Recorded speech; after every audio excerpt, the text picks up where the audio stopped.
Merci, Monsieur le ministre. Mes chers collègues,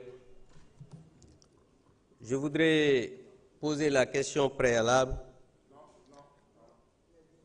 et c'est pas vrai. Ça, c'est la motion préjudicielle là, xamoo règlement demal jàngi. On a dit après la lecture du rapport article 83, un député par groupe parlementaire non inscrit peut poser une question préalable après la lecture du rapport. Demal jàngiwaat, mon cher collègue. Donc je voudrais poser 83 ñi ko xamul ngeen lire ko xamul leen dara. Donc je voudrais poser la question préalable tendant à décider qu'il n'y a pas lieu de délibérer. Parce que, Monsieur le ministre, je considère non seulement ce qui se passe ici, aujourd'hui, au niveau de notre Assemblée, c'est inacceptable, parce que le perchoir n'est pas le lieu pour régler des questions politiques, ni pour expliquer le bien fondé d'un projet de loi ou d'une proposition.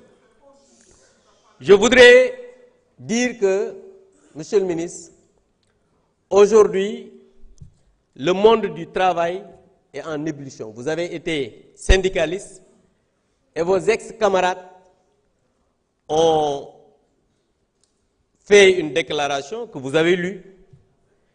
Et dans même vos propos, vous avez dit qu'ils exigent qu'on revienne à la commission après que le texte ait été adopté en Conseil des ministres. Ce n'est pas ce qu'ils ont dit. Parce que li ñu wax dafa leer dañu ne texte bi dafa am benn convention tripartite état employeur travailleur ñu waxtaan ci biñ ci waxtaanee ñu am ay consensus yoo xam ne am nañ ci ñun jàpp nañ ne code du travail am na solo code de sécurité sociale am na solo mais aujourd'hui bëgg a adopter texte boo xamante ni nii amul débat amul waxtaan boo xamante ni nii ñépp d'accord nañ ci travailleurs yi ñi nga xam ne dégg nañ ñi ngi annoncer sax une grève générale.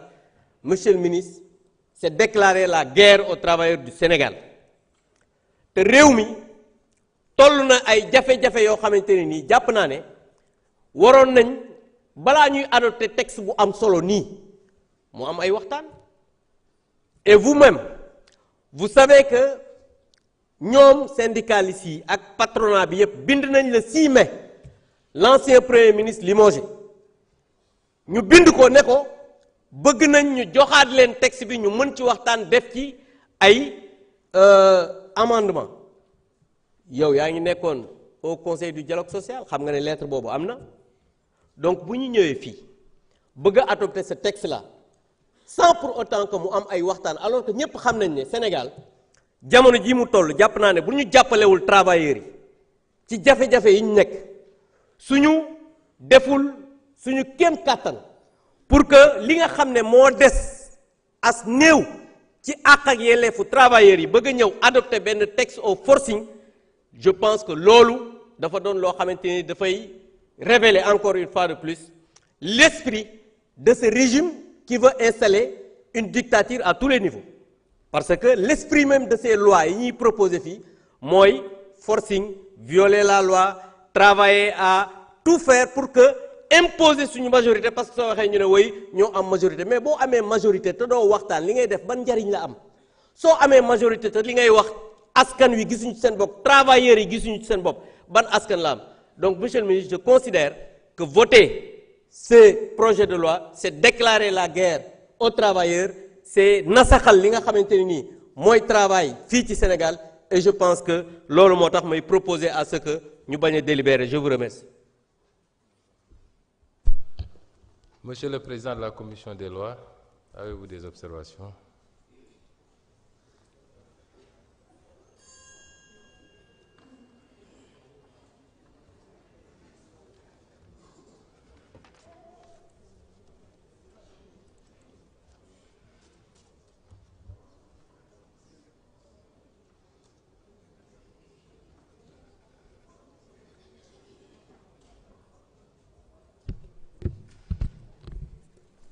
Je vous remercie, Monsieur le Président de l'Assemblée nationale, Monsieur le ministre de la fonction publique du Travail et de l'Emploi, Monsieur le ministre en charge des relations avec les institutions, chers collègues. Tout à l'heure, un collègue est venu ici invoquer l'article 83 pour demander à ce que l'Assemblée ne puisse délibérer. Je m'attendais à ce qu'on nous donne des arguments valables pouvant aider l'Assemblée dans ce sens. Wolof nag dani koy lab ci géej bu ñu ko tàllalee jaasi dina ca langaamu mais du ma la tàllal jaasi bu fee laa kii laa lay benn buwee laa lay sànni pour nga langaamu ci. Monsieur le Président dafa am ay di am habitude les travaux en commission dañuy éclipsé wu mais quand les caméras sont là ils veulent s'ériger en star et en donneur. Je pense que ce n'est pas du tout exemplaire pour un député en tant que représentant du peuple sénégalais, autorité de la représentation nationale. Quand c'est sérieux, ce n'est pas seulement la plénière, c'est les travaux en commission où effectivement on discute de tout afin d'améliorer qualitativement et quantitativement le texte. Alors, Monsieur le Président, moi je voudrais formuler une demande. Conformément à l'article 84 du règlement intérieur. Mais auparavant, vous me permettrez, Monsieur le Président, de faire un petit rappel. Parce que les gens parlent de coproduction pour essayer de l'assimiler à la concertation. Concertation et coproduction, c'est deux choses différentes. Je pense que les concertations ont eu à débuter, pour ce qui est de ces deux textes, les concertations ont eu à débuter depuis 2022. J'allais même dire en 2021 avec le comité d'évaluation de ces deux textes. Et je parle bien de 2021 et 2022. Monsieur le Président, à la suite de l'installation de ce comité d'évaluation, un rapport d'évaluation a été partagé auprès des différents partenaires sociaux.